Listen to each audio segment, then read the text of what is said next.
karena emang kondisi angin yang nggak bisa kita prediksi. Tadinya kenceng anginnya kan, mau ambilnya tinggi. Ada, lagi ngumpul ternyata mereka. Ada rapat kayaknya di sini.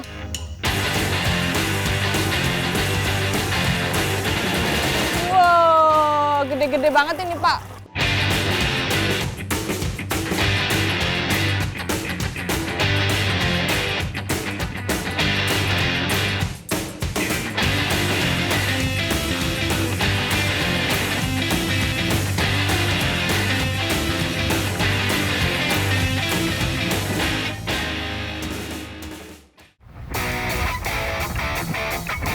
Bentang alam Pulau Lombok nan memesona merupakan anugerah alam yang selalu menarik untuk menjadi medan petualangan. Dari dataran tinggi Sembalun, petualangan akhir pekan ini saya buka dengan cara menikmati view alam dari atas ketinggian. Sekarang kita lagi jalan menuju launching area. Jaraknya dari drop off kita tadi kira-kira 150 meter lah. Nggak jauh, cuman jalannya naik dan turun. Itu yang bikin capek.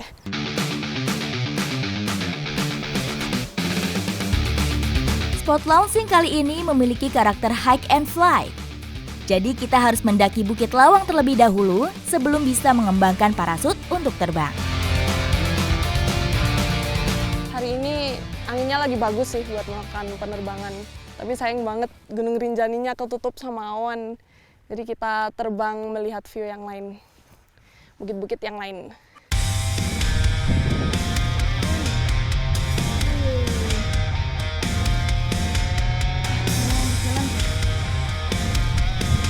Harus ngatur nafas.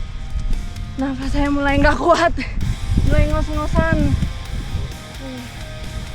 Tapi capek-capek gini ntar kita lihat pasti worth it lah kalau udah di atas.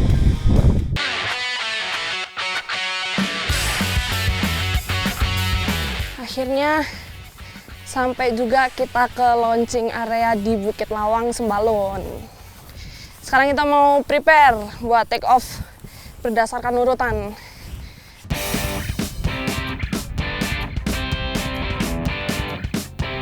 Udah siap, udah prepare semua.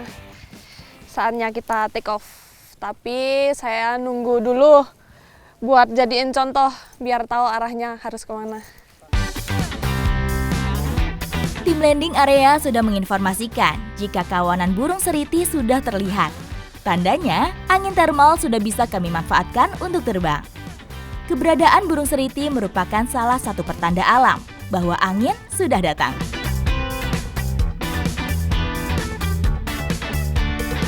Take off satu. Sekarang saya yang prepare mau take off juga. Oke. Ikuti jejak saya, jejak petualang.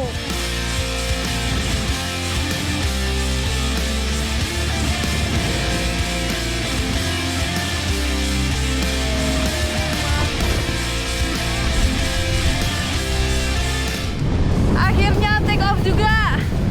Yang dari tadi ngeluh-ngeluh kecapean, sekarang udah terbayar semua, hilang capeknya ngelihat view Sembalun dari atas. Luar biasa emang. Beberapa kali percobaan saya untuk soaring atau mencari angin di sisi perbukitan menjadi salah satu cara supaya bisa bertahan lama di udara. Bentang alam jajaran perbukitan di daerah Sembalun yang menghijau benar-benar menyejukkan mata. Hamparan persawahan dan perkebunan warga serta hijaunya padang savana perbukitan di Sembalun menjadi pemandangan yang menakjubkan. Namun sayang sekali, pemandangan kemegahan Gunung Rinjani tidak bisa saya nikmati kali ini karena berselimut mendung tebal. Jadi tingginya Bukit Lawang ini 1.300 meter di atas permukaan laut, sedangkan landing areanya itu 1.100 meter di atas permukaan laut.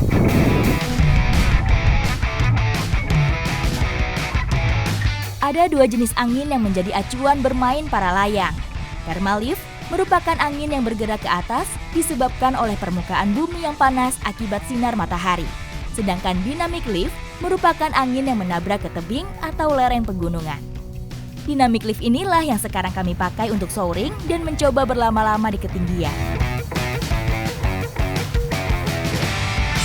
Siap-siap, kita mau landing. Nah, kelihatan juga landing areanya. Kita tahan kedua toggle supaya kita bisa landing.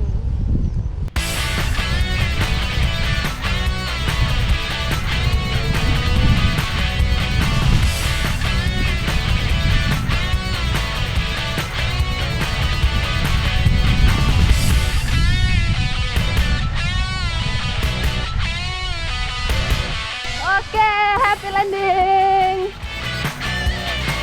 Wih. Mantap view-nya dari atas. Cuman karena gerimis kita harus cepet-cepet landing. Nggak bisa lama-lama di udara, sayang sekali. Karena faktor cuaca yang tiba-tiba berubah tanpa bisa kita prediksi. Masih ada 2 teman lagi di atas. Semoga mereka bisa take off. Ikuti jejak saya, jejak petualang.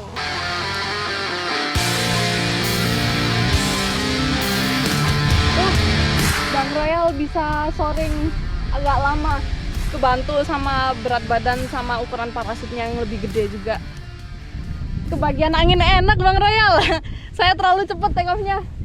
Wah, ini kan anginnya datang lagi akhirnya. Sempat soaring lama di udara, tiba-tiba kondisi angin yang berubah membuat salah satu teman mengalami kejadian yang di luar dugaan.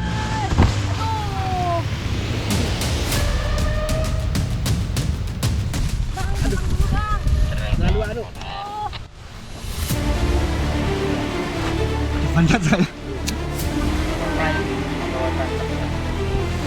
Hard landing. Karena emang kondisi angin yang nggak bisa kita prediksi. Tadinya kenceng anginnya kan, mau ambilnya tinggi, mau main tahan. Ternyata waktu udah approach landing, anginnya habis, udah nggak ada angin, tapi udah terlanjur terlalu dalam nahannya. Akhirnya temen kita hard landing.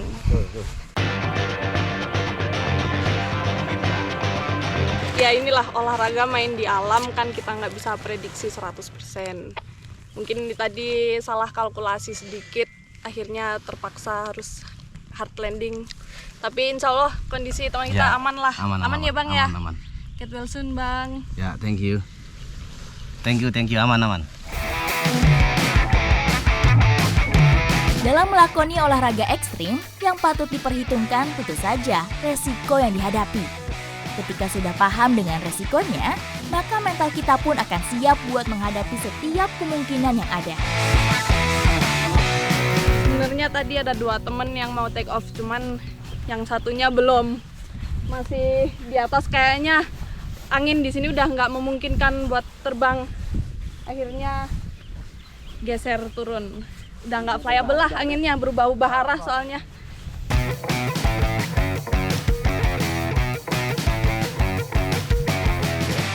Karena olahraga kita bermain dengan alam, jadi kitanya yang harus menyesuaikan dengan alam. Ikuti jejak saya, jejak petualang.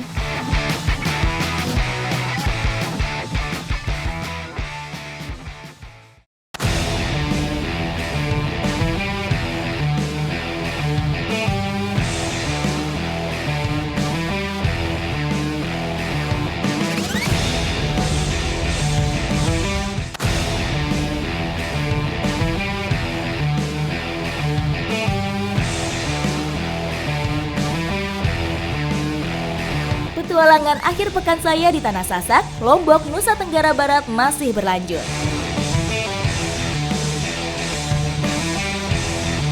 Pantai Kerandanga merupakan salah satu spot camping favorit di Lombok Barat. Hamparan kebun kelapa berdampingan langsung putihnya pasir pantai menghadap ke birunya air laut. Sementara Cungit Family menyiapkan keperluan camping, saya lanjut bertualang mengeksplor salah satu potensi perikanan di Lombok.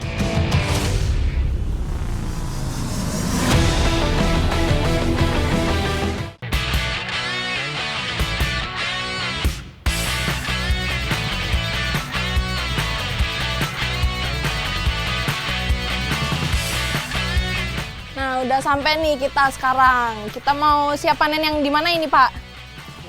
Yang ini ya, yang dipanen. Ini satu lubangnya ada berapa ekor, Pak? 400 ekor. 400. Oh. Ikan bawal bintang menjadi komoditas budidaya perikanan air laut yang sangat potensial. Belum banyak keramba yang membudidayakan ikan berbadan lebar ini.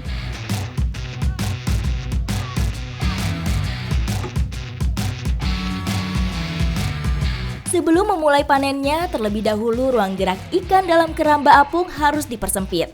Tujuannya tentu saja untuk mempermudah proses penangkapannya. Ini. Ternyata mau megang ikan bawal itu susah. Nah, bapak-bapak ini sudah terlatih, makanya langsung bisa. Ya, coba ya, Pak. Nah, dapat saya dengan bantuan Bapak. Terima kasih. Jadi dia tuh megangnya harus dicengkeram kuat begini, biar dia nggak lepas. Ikan bawal bintang yang kali ini dipanen berukuran sedang. 1 kilogramnya berisi 2-3 ekor ikan. Ikan bawal bintang merupakan berenang aktif. Jadi tidak heran begitu jaring keramba dipersempit langsung berontak. Nah, ikannya sekarang udah siap diserok ini ya, Pak.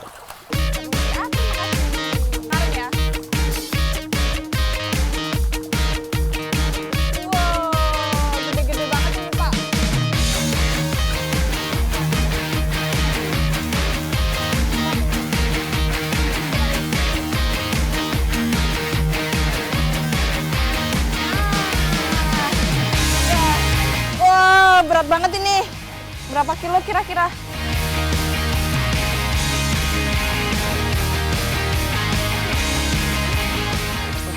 ...8,4 kilo. Nih, 20 ekor ikan bawal bintang, 8 kilo beratnya yang kita panen. Cara panen ikan bawal bintang di sini tidak dilakukan secara massal. Panen hanya dilakukan sesuai dengan permintaan pembeli. Itulah sebabnya kenapa ikan satu ini jarang ditemui di pasar-pasar ikan.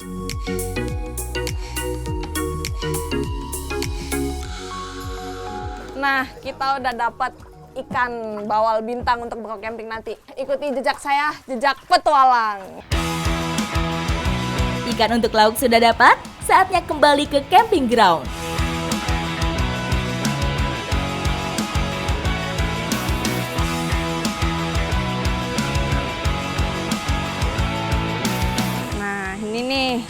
Ikan yang habis saya panen tadi di keramba. Sekarang mau kita bakar pakai bumbu buatan tante ini.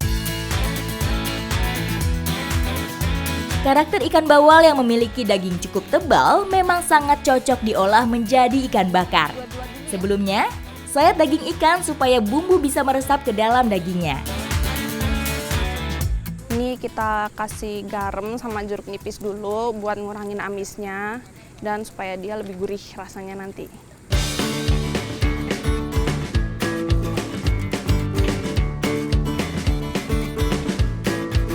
Om, udah dibumbuin semua nih, tinggal bakar aja.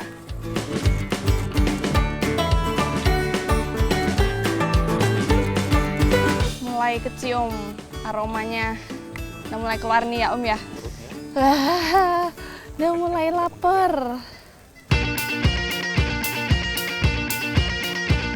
Cuma butuh waktu 15 menit saja, bawal bintang bakar sudah siap berpindah tempat ke loyang saji.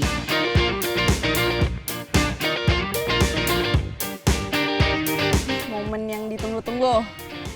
Makan ikan hasil tangkapan sendiri, masakan sendiri. Langsung aja. Benar-benar menu spesial di lokasi yang istimewa. Daging ikan yang masih segar, empuk, berpadu dengan bumbu ikan bakar khas dari Lombok. Membuat tangan saya tidak bisa berhenti untuk memasukkan suap demi suap ikan bakar ke mulut.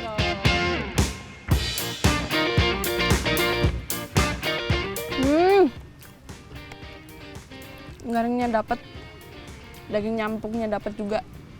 Teksturnya lembut banget, kulitnya garing, apalagi bumbunya tante nampol banget.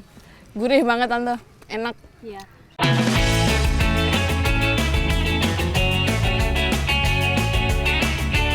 makan ikan bakar, minumnya tuak manis. Ditemenin angin sepoi-sepoi di pantai kayak gini emang nikmat banget rasanya. Ikuti jejak saya, jejak petualang.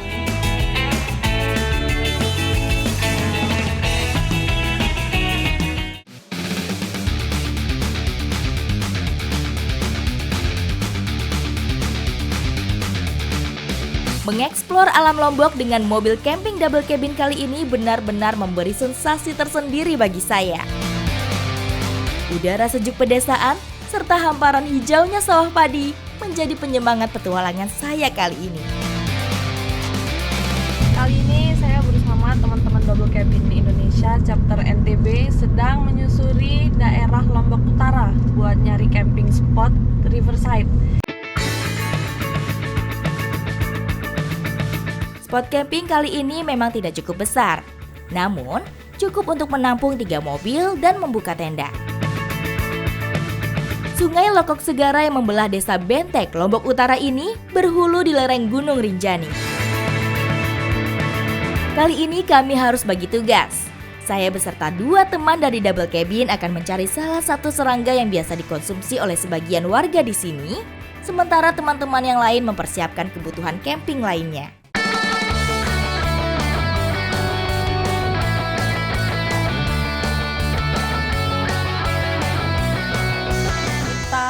Lagi dongak-dongak ke atas buat nyari si kendewa ini karena dia habitatnya ada di pohon-pohon yang tinggi. Awal musim penghujan menjadi pertanda kemunculan kendewa atau kumbang putih. Disebut kumbang putih karena warnanya yang putih dan termasuk dalam kelompok kumbang tanah.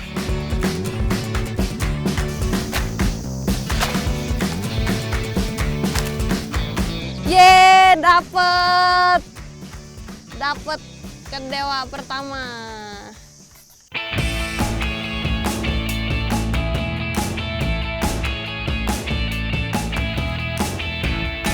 Ada, weh, iya bener.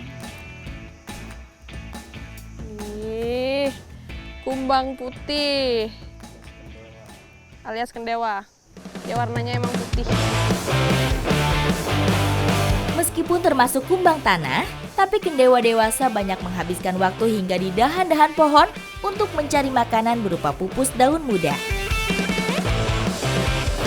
Nih, aku nemuin di tempat yang bisa diambil tanpa harus pakai gala.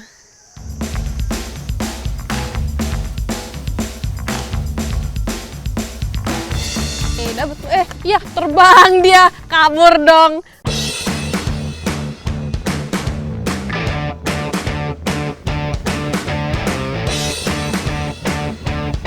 Selain menggunakan galah, salah satu cara supaya cepat dapat kendewanya tentu saja dengan memanjat pohon.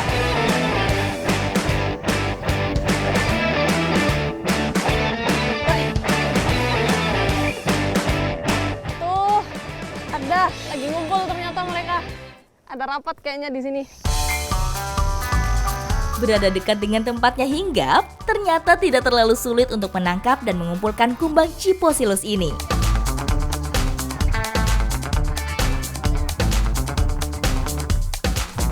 Nah, kebetulan di depan saya ada 2 kumbang lagi berduaan. Nih, gandengan tangan mereka. Ada 2 kumbang, ukurannya berbeda. Nah, dari ukuran ini bisa kita lihat juga jenis kelamin mereka. Biasanya yang lebih kecil kayak gini itu jantan, sedangkan yang lebih gede kayak gini itu betina. Kumbang Ciposilus ini banyak terdapat di Asia Tenggara, termasuk Indonesia. Makanya, tidak heran jika pada zaman dahulu, para sesepuh kita pun sudah mulai memanfaatkannya untuk dikonsumsi.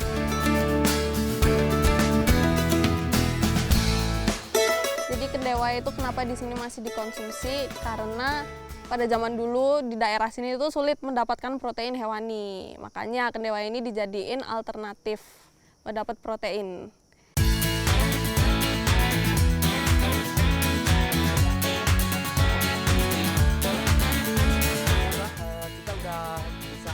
Udah banyak kita dapat. Iya nih, udah nggak ada lagi kayaknya di atas. Saya mau turun ya.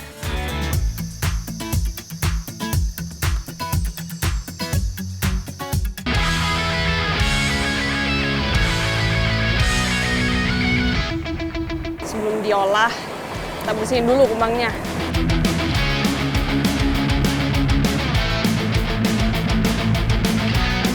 Buat cara bersihin kumangnya sendiri, yang pertama, kakinya yang ada tajam-tajamnya itu dilepas. Setelah kakinya lepas semua, kemudian langkah berikutnya sayapnya dibuka, diputer. Nah, kalau sayapnya udah bersih, udah nggak ada sayapnya, yang terakhir kita buang kotorannya. Bagian paling belakangnya dikelupas gitu, dilepas. Harus pelan-pelan biar nggak keluar semua isinya dia ya Pak ya. Bagian yang dibersihkan merupakan bagian-bagian yang memang tidak bisa untuk dikonsumsi. Setelah dibersihkan, selanjutnya kendewa juga harus dicuci terlebih dahulu supaya tidak ada kotoran yang menempel. Ini udah selesai dibersihin, sekarang mau langsung kita bawa buat diolah. Bumbu-bumbu rempah sederhana ditambah terasi secukupnya menjadi bumbu halus campuran untuk sambal goreng kendewa. Udah siap bumbunya? Om, udah dapet nih. Udah, kita mau masak sekarang.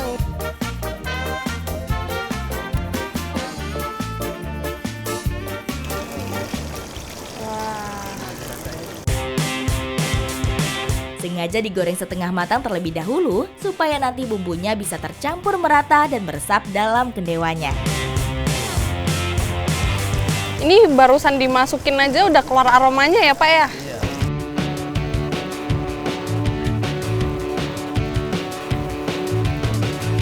Nih udah setengah mateng, sebelum garing kita matiin dulu kompornya.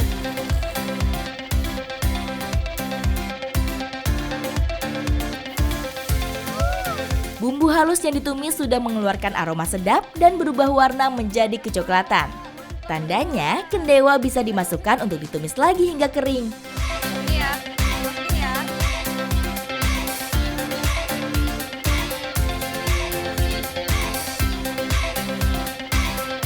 Tidak perlu menunggu lama sampai kendewa matang dan bumbu tercampur merata. Kayaknya udah mateng nih. Iya, udah matang. Aromanya udah enak banget nih. Udah mateng ya? Matiin dulu.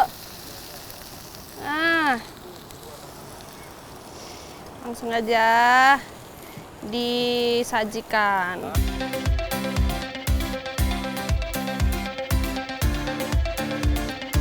Ini menu makan siang kita hari ini. Makannya di samping aliran sungai Loko Segara. Nih.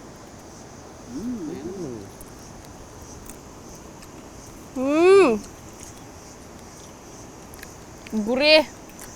Teksturnya dia kayak meletus di dalam mulut. Terus dapat gurih dari bumbunya juga. Mantap.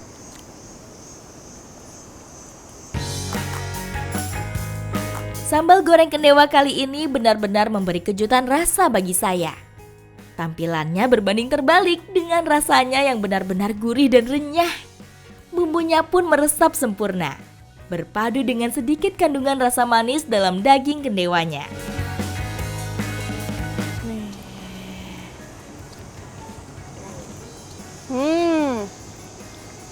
Enak ya? Sampai mau tumpah. Enak banget.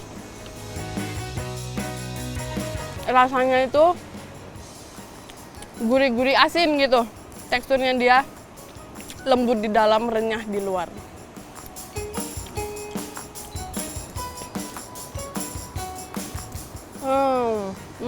Banyak telurnya dia.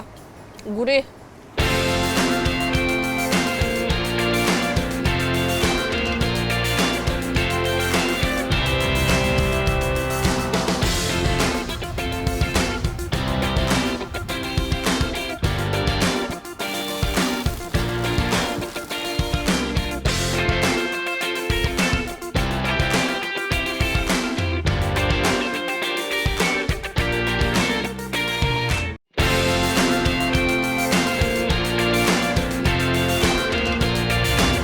Petualangan saya di Tanah Sasak masih berlanjut. Roda camper van double cabin terus berputar menjelajahi spot-spot camping dan petualangan seru di Pulau Lombok.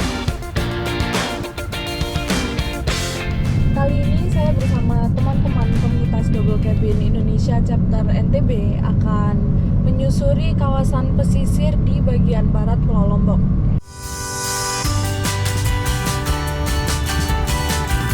Teluk Nare merupakan salah satu teluk di pesisir barat Pulau Lombok yang masih terjaga keindahannya. Sudah bukan rahasia lagi, salah satu komoditas alam yang melambungkan nama Pulau Lombok adalah hasil mutiaranya. Kondisi geografis alam Lombok yang banyak memiliki teluk serta wilayah perairan yang bersih menjadi habitat sehat bagi kerang bernama latin Pintada maxima menghasilkan mutiara. Nah, ini nih salah satu prosesi cara membersihkan kerang mutiara. Ini dia diangkat dulu. Salah satu pengganggu bagi pertumbuhan kerang mutiara tentu saja alga-alga yang banyak menempel pada pocket collector atau media tempel kerang ini. Untuk membersihkan pocket collector, cukup disemprot saja menggunakan air, sampai biota yang menempel rontok semua. Ini tekanan airnya kuat sekali. Dia emang harus kuat seperti ini supaya biota yang lain bisa lepas dari media tempelnya. Setelah memastikan kerang dalam pocket collector aman, barulah kerang mutiara bisa dimasukkan lagi ke laut.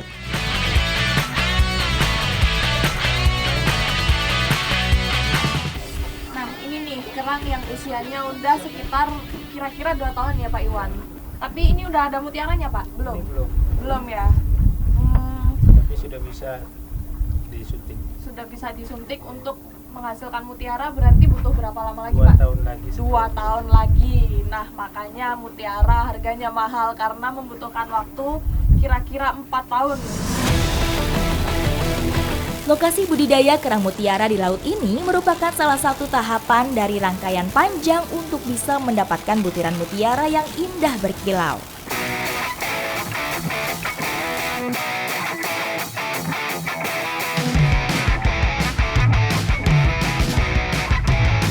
Pada dasarnya, mutiara yang ada dalam cangkang kerang merupakan pengganggu bagi si kerang itu sendiri. Merasa ada benda masuk dalam tubuhnya, secara alami kerang akan mengeluarkan cairan untuk melapisi benda asing tersebut.